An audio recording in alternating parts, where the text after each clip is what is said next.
ಇದು ಗಾಂಧಾರಿ ವಿದ್ಯೆ ಬಗ್ಗೆ ನಾನು ಯಾವತ್ತೂ ಮುಂಚೆ ನನಗೆ ಗೊತ್ತೇ ಇರಲಿಲ್ಲ. ಕಲಿಸ್ತಾ ಇರೋ ಮಾತಾಜಿ ಬೇರೆ ಯಾರೂ ಅಲ್ಲ, ನಮ್ಮ ಅಕ್ಕನೇ.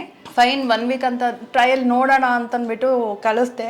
ಬಟ್ ಅವನು immediately day 1 was okay and day 2 ಅವನು ಏನೋ ಸಖತ್ ಇಂಪ್ರೂವ್ ಆಗೋಕ್ಕೆ ಸ್ಟಾರ್ಟ್ ಮಾಡ್ದ.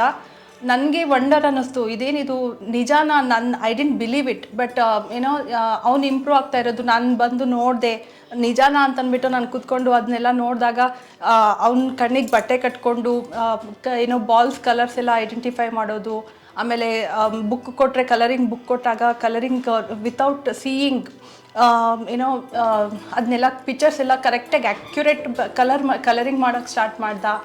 ಸೊ ಅದೆಲ್ಲ ವರ್ಕ್ ಏನೋ ಆ ಟೆಕ್ನಿಕ್ಸಿಂದ ಅದೆಲ್ಲ ನರ್ವ್ಸ್ ಎಲ್ಲ ಓಪನ್ ಆಗಿಬಿಟ್ಟು ಅದು 3rd ಐ ಓಪನ್ ಆಗೋದು ಇಟ್ ಈಸ್ ರಿಯಲಿ ವಂಡರಿಂಗ್. ನನಗೇನೋ I am happy, I am satisfied. ನಾನು ಬಾಲ್ಸ್ ಐಡೆಂಟಿಫೈ ಮಾಡೋದಾಗಲಿ, ಕಲರಿಂಗ್ ಆಗಲಿ, ಮತ್ತು ಯಾರಾದರೂ ಮುಂದೆ ನಿಂತ್ಕೊಂಡ್ರೆ ಅದನ್ನು ಐಡೆಂಟಿಫೈ ಮಾಡ್ತೀನಿ. ನಮ್ಮ ಮಾತಾಜಿ ನನಗೆ 3rd ಐ ಓಪನ್ ಮಾಡಿಸಿದ್ರು. ಆಮೇಲೆ ನನಗೆ ಎಲ್ಲನೂ ಐಡೆಂಟಿಫೈ ಮಾಡೋಕ್ಕೆ ಬರುತ್ತೆ. ಆದಷ್ಟು ನೋಡಿ ಎಲ್ಲರೂ ಬಂದು ನಿಮ್ಮ ಮಕ್ಕಳನ್ನ ಕರ್ಕೊಂಡು ಬಂದುಬಿಟ್ಟು ಈ ವಿದ್ಯೆಗೆ ಜಾಯಿನ್ ಮಾಡಿಸ್ಬಿಟ್ಟು ತುಂಬ ಚೆನ್ನಾಗಿ ಸಾಧ್ಯ ಆಗುತ್ತೆ ಅಂತ ನಾನು ಹೇಳೋಕ್ಕೆ ಇಷ್ಟಪಡ್ತೀನಿ.